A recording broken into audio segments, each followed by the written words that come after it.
వాడిప్పుడు brutal business man, మాన్స్టర్లాగా పనిచేస్తున్నాడు. దయచేసి వాడిని కెలకొద్దు, తర్వాత నష్టపోయేది నువ్వే.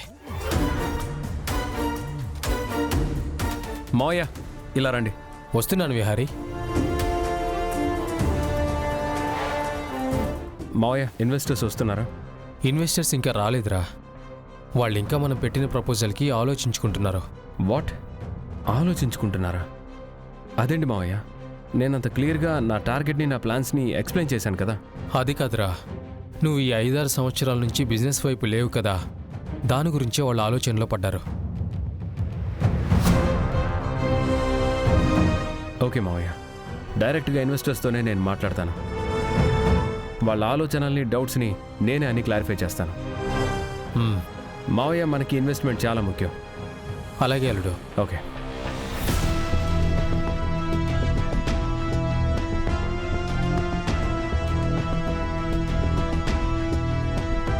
సుభాష్, ఈ కొన్ని రోజుల్లోనే విహారీలో ఇంత మార్పు వస్తుందని నేనస్సలు ఊహించలేదు. ఈ 5-6 సంవత్సరాలు వాడు మత్తులో తూలుతూ అన్నీ వదిలేసి తిరుగుతూ ఉంటే ఇక వాడి పని అయిపోయింది, దేని గురించి పట్టించుకోడు అని అనుకున్నాను. కానీ ఇప్పుడు విహారీని చూస్తుంటే ఇంతకు ముందు చూసిన విహారీనేనా వీడు అనిపిస్తుంది. అంతలా కష్టపడుతున్నాడుగా. అవునంబిక, తాగకముందు యుఎస్ నుంచి వచ్చినప్పుడు కూడా విహారీ ఇంత స్ట్రాంగ్గా పనిచేయలేదు. ఇప్పుడు బ్రూటల్ బిజినెస్ మ్యాన్గా మారిపోయినట్టు కనిపిస్తున్నాడు.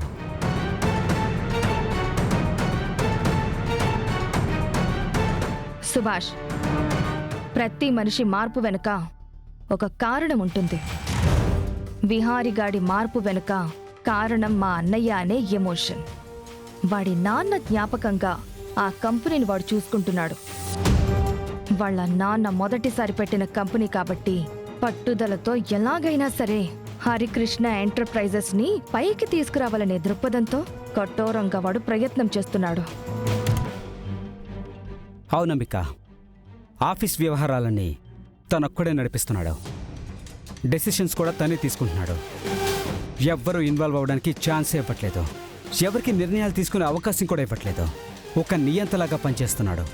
సుభాష్, వాడి లక్ష్యం మా అన్నయ్య కంపెనీని ఎలాగైనా సరే లాభాల బాట పట్టించి తిరిగి సక్సెస్ చేయాలనే ఉద్దేశంతో ఉన్నాడు. విహారీ ఇలాగే పనిచేసుకుంటూ పోతే మీ అన్నయ్య కంపెనీని సక్సెస్ఫుల్ చేస్తాడంబిక. సుభాష్, విహారీ ఎట్టి పరిస్థితుల్లోనూ నెగ్గకూడదు. హరికృష్ణ ఎంటర్ప్రైజెస్ ఎప్పటికీ సక్సెస్ అవ్వకూడదు. విహారీగాడు ఒక్కసారి గెలుపు రుచి చూశాడంటే ఇంక వాడిని మనం అస్సలు ఆపలే. ఇంక వాడు మిగిలిన బిజినెస్ల మీదకొస్తాడు. నా ఆధిపత్యాన్ని అణిచేస్తాడు. మా ఆస్తుల్ని వాడి కంట్రోల్లోకి తీసుకుంటాడు. మిగిలిన వ్యాపారాల్ని కూడా వాడు చేజెక్కించుకుంటాడు. అదే జరిగితే నేను కూడా వాడి ముందు తల వంచుకుని నిల్చోవాలి. వాడు చెప్పిందల్లా చేతులు కట్టుకుని వినాలి. వాడు తీసుకున్న నిర్ణయాలన్నీ తప్పక ఒప్పుకోవాలి. ఇవన్నీ నా వల్ల కాదు. విహారీగాడు గెలవడానికి వీల్లేదు. మనం ఏదో ఒకటి చెయ్యాలి సుభాష్. సుభాష్, ఈసారి మనం కొట్టే దెబ్బ అస్సలు మిస్ అవ్వకూడదు. దెబ్బ తగిలిన విహారీ మళ్ళీ కోలుకోకూడదు. ఈ కంపెనీ లాభాల బాట పట్టకూడదు. అయితే ముందు మీ అన్నయ్య కంపెనీలో ఇన్వెస్ట్ చేయడానికి వస్తున్న ఇన్వెస్టర్స్ని ఆపాలి. అవును, ఇన్వెస్టర్స్ని ఆపితే సగం దెబ్బ కొట్టినట్టే. ఆ ఇన్వెస్టర్స్ని ఆపితే ఆ విహారీగాడిని ఆపే అవకాశము ఉంటుంది.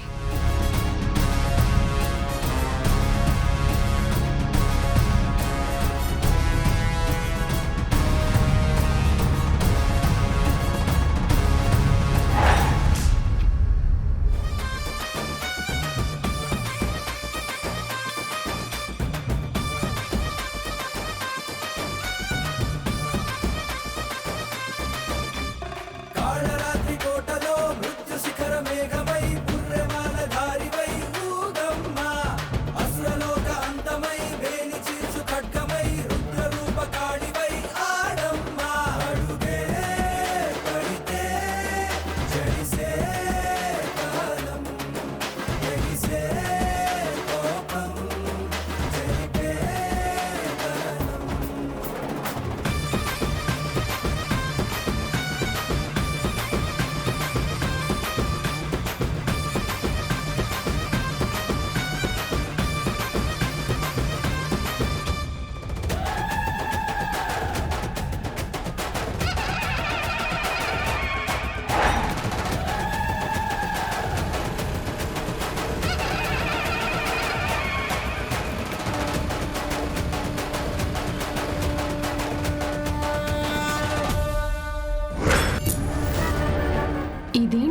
సుభాష్ ఇక్కడున్నాడు.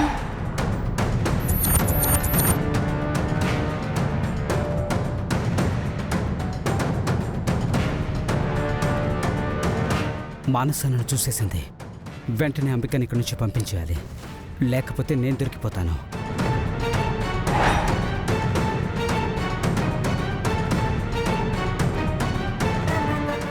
అంబిక, నువ్వు వెంటనే ఇక్కడి నుంచి వెళ్ళావు. ఆ ఇన్వెస్టర్ల సంగతి నేను చూసుకుంటాను.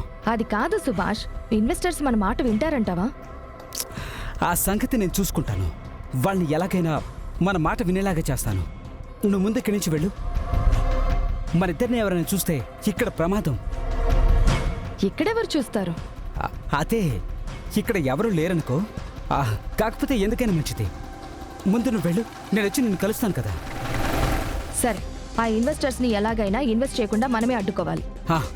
ఆ సంగతి నేను చూసుకుంటాను. నువ్వు ముందు వెళ్ళు, పద.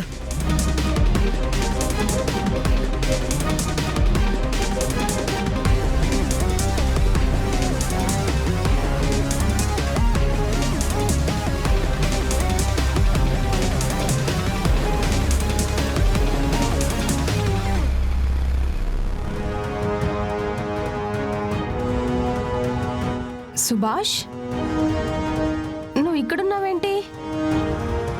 నువ్వు అబ్రాడ్ నుంచి ఎప్పుడొచ్చావు? కనీసం నాకు ఫోన్ కూడా చేయలేదు. ఇప్పుడే వచ్చాను మానసా. అసలు నీకు సర్ప్రైజ్ చేద్దామని నీకు ఫోన్ కూడా చేయలేదు. నిజంగానా? నన్ను సర్ప్రైజ్ చేద్దామనుకున్నావా? మంచి ఛాన్స్ మిస్ అయింది. నువ్వు నన్ను చూసేశావు. అవును, ఇప్పటిదాకా నువ్వు ఎవరో అమ్మాయితో మాట్లాడుతూ ఉన్నావు కదా. ఎవరో అమ్మాయి? తన ఫ్రెండ్. ఓ, మీ ఫ్రెండా? అయ్యో, కొంచెం ముందు వచ్చింటే నీ ఫ్రెండ్ అని పరిచయం చేసేవాడివి. ఆ అంబికాకి నిన్ను పరిచయం చేస్తే నిన్ను ఇద్దరిని కలిసి చంపేస్తుంది. నిన్నే సుభాష్? ఏంటి ఆలోచిస్తున్నావు? ఏం లేదు, మా ఫ్రెండ్ నన్ను ఇక్కడ డ్రాప్ చేయడానికి వచ్చింది. తనకేదో అర్జెంటు పనుందని వెళ్ళిపోయింది.